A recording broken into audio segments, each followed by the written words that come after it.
नमस्कार, राष्ट्रपोष से मैं पवन केसवानी। कांग्रेस नेता राहुल गांधी इन दिनों भारत जोड़ो यात्रा के दौरान मध्य प्रदेश में हैं। उनकी अपनी बहन प्रियंका गांधी वाड्रा के साथ जो तस्वीरें आई है पीताम्बरी धारण की हुई जिसमें ओम लिखा हुआ है, इसे लेकर भारतीय जनता पार्टी की ओर से चुटकियां ली जा रही है। कांग्रेस का दरअसल ये सॉफ्ट हिंदुत्व हमेशा चर्चा का विषय बना रहा है। 2014 के चुनाव के दौरान भी राहुल गांधी मंदिर गए थे। उसके बाद 2019 के लोकसभा चुनाव के पहले भी कई ऐसे मौके आए। ऐसा लगा कि कांग्रेस ने अपनी विचारधारा बदल दी है। 2023 में 9 राज्यों के चुनाव है। उन चुनाव के ठीक 4-5 महीने बाद लोकसभा के चुनाव भी होंगे। राहुल गांधी की यात्रा के दौरान ये एक ऐसा मौका है जहां कांग्रेस ने राहुल गांधी की तस्वीर अपने ऑफिशियल ट्विटर हैंडल से शेयर की है। खूब सारी तस्वीरें आ रही है। 2023 में जिन राज्यों में चुनाव है उनमें से एक राज्य है छत्तीसगढ़, जहां भारतीय जनता पार्टी खासा दमखम लगाकर चुनाव लड़ना चाहेगी, क्योंकि कांग्रेस पूरे भारत में सबसे ज्यादा मजबूत इसी राज्य में है, जहां कांग्रेस की 90 में से 71 सीटें और भारतीय जनता पार्टी की महज 14। ये कारण है कि भारतीय जनता पार्टी ने अपने सबसे मजबूत संगठनकर्ताओं को यहाँ काम पर लगाया है। अजय जामवाल जो क्षेत्रीय संगठन महामंत्री है, वे पहले से यहाँ पे हैं और अभी बीते सितंबर महीने में ही छत्तीसगढ़ के प्रभारी बनाए गए।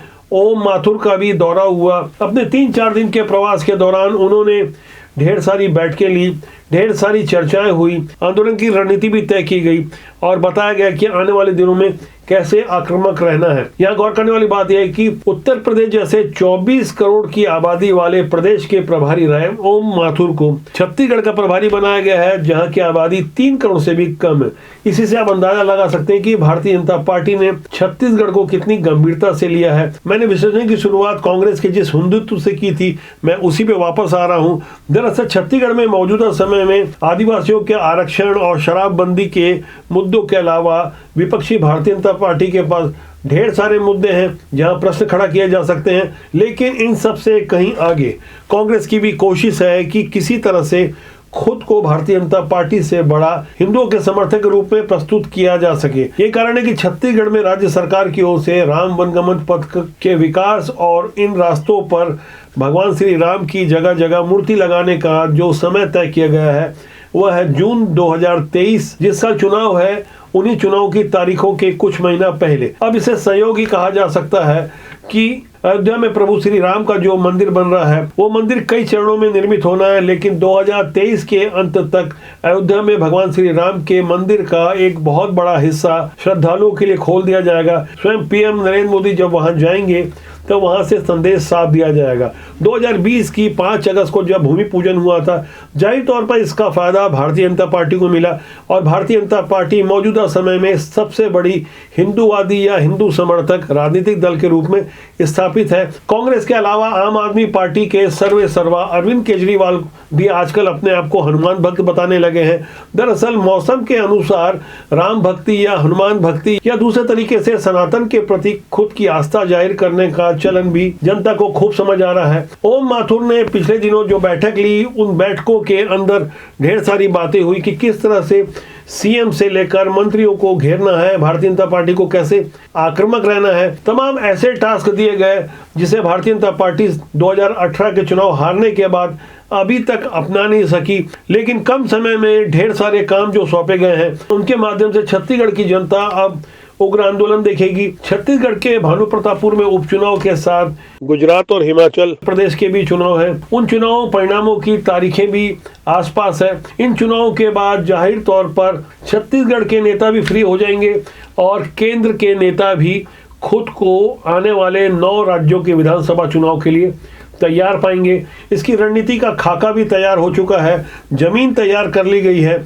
यहाँ एक बात गौर करने वाली है कि कांग्रेस अपनी ओर से भारतीय जनता पार्टी के तमाम आंदोलनों के विरुद्ध कोई बल प्रयोग नहीं कर रही है। तमाम ऐसे मौके आए जहां भारतीय जनता पार्टी ने उग्र प्रदर्शन किया और कांग्रेस के सामने चुनौतियां प्रस्तुत की। पिछले दिन बिलासपुर में महिला मोर्चा की जो विशाल रैली हुई जिसमें केंद्रीय मंत्री स्मृति ईरानी आई थी, उस कार्यक्रम की अनुमति नहीं थी। पहले धारा 144 लगाकर रोकने की कोशिश की गई, लेकिन जब कार्यक्रम संपन्न हुआ तब समझ में आया कि राज्य सरकार की ओर से इसे रोकने के लिए अपनी ओर से कोई प्रयास नहीं किया गया। इस रणनीति को आप खूब समझ सकते हैं। जैसे छत्तीसगढ़ के वीवीआईपी जिले दुर्ग में हुआ दुर्ग के तहसील ऑफिस के बाहर छत्तीसगढ़ राज्य वक्फ बोर्ड के विरोध में लोग इकट्ठा हुए। लोगों की नाराजगी परोक्ष रूप से राज्य सरकार के खिलाफ जा रही थी।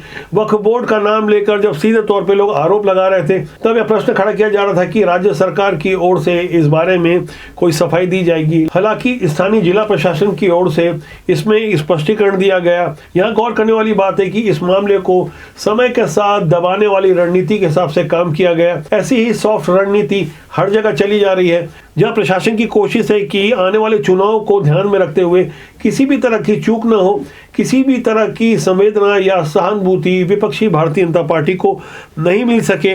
आगे जो खाई खंदक की लड़ाई होने वाली है, वहां भारतीय जनता पार्टी के सामने कांग्रेस की अपेक्षा चुनौतियां ज़्यादा है, क्योंकि राज्य की कांग्रेस सरकार की ओर से जिस तरह से लगातार एक के बाद एक केंद्र के लिए चुनौतियां प्रस्तुत की जा रही है, वहां भारतीय जनता पार्टी के कार्यकर्ताओं का कहीं ना कहीं मनोबल टूटा हुआ है। इसी मनोबल को हाल के दिनों में रिचार्ज करने की कोशिश हुई, काफ़ी हद तक सफलता मिलती भी नजर आई, लेकिन जमीन पर इसके नतीजे दिखने और उत्साही होने में काफ़ी फर्क है। कांग्रेस के पास एक चेहरा है सीएम भूपेश बघेल का। भारतीय जनता पार्टी ने लगभग ये स्पष्ट ही कर दिया है कि अगले बार का जो चुनाव होगा छत्तीसगढ़ में, वह बिना चेहरे के लड़ा जाएगा। इस बदली हुई रणनीति में तमाम चेहरे भी उभर कर सामने आ रहे हैं, लेकिन भारतीय जनता पार्टी के लिए अभी असली परीक्षा टिकट के चयन को लेकर के है, जहां नए चेहरों को मौका देने की रणनीति पर जो प्रयास हो रहा है, वहां उम्मीदवारों की संख्या कहीं ज़्यादा बढ़ती जा रही है।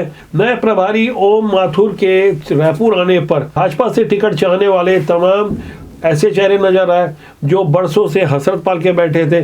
जाहिर तौर पर सबको तो टिकट नहीं मिलेगी, लेकिन यहाँ से बगावत के स्वर भी निकल कर आएंगे। भारतीय जनता पार्टी के रणनीतिकार एक तरफ जहाँ गुटबाजी पर नियंत्रण पाने की कोशिश कर रहे हैं, वहाँ संभावित बगावत को रोकने की दिशा में भी अभी से ही उन चेहरों को चिन्हित कर ले रहे हैं जिनसे आने वाले दिनों में नुकसान हो सकता है। हमारे पास पुष्ट जानकारी है, ऐसे लोगों की सूची बनाई गई है। लगातार उनसे पार्टी के शीर्ष नेता संपर्क कर रहे हैं। जातिगत समीकरण को भी ध्यान में रखते हुए समाज प्रमुखों की अलग से बैठकें हो रही है, उनसे भी सीधे संवाद कायम किया जा रहा है। कुल मिलाकर भारतीय जनता पार्टी अपने माइक्रो मैनेजमेंट पर ज्यादा फोकस है। शक्ति केंद्र और पन्ना प्रभारियों को लेकर भारतीय जनता पार्टी का पुराना संगठन जिस तरह से शीर्ष नेताओं को धोखे में रखकर गलत जानकारियां देता रहा, जिसकी परिणति विधानसभा चुनाव में भारी हार के रूप में आई, बावजूद इसके भाजपा के पुराने पदाधिकारी इसी धोखे की राजनीति पर काम करते रहे।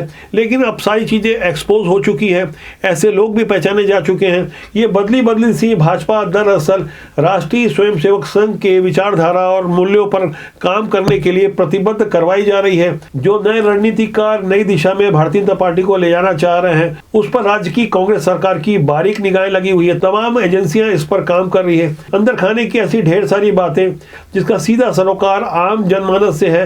राष्ट्रबोध के जनमंच के माध्यम से हम राजनीति के अलावा सामाजिक, धार्मिक, आध्यात्मिक सारे विषयों पर बारीक नजर रख रहे हैं। सोशल मीडिया के दौर में पहले से कई ज्यादा स्मार्ट हो चुकी जनता नेताओं की एक एक हरकत को गौर करती है और तुरंत रिएक्ट भी करती है। अब पहले की तरह जनता को ज्यादा लंबे समय तक या बरसों बरस तक बेवकूफ नहीं बनाया जा सकता। लोग अब तुरंत सवाल भी करते हैं और सवेरे अगर सवाल किए तो शाम तक उन्हें उत्तर भी चाहिए होता है। यानी कुल मिलाकर ईमानदारी और सुचिता का बोलबाला बड़ा है। राष्ट्रबोध समाज की ऐसी तमाम गतिविधियों पर बारीक नजर रखता है, इसलिए हम चाहेंगे कि आप राष्ट्रबोध से जुड़े रहें। कमेंट बॉक्स पर जाकर अपनी राय जरूर दें और हो सके तो लाइक शेयर भी करें। नमस्कार।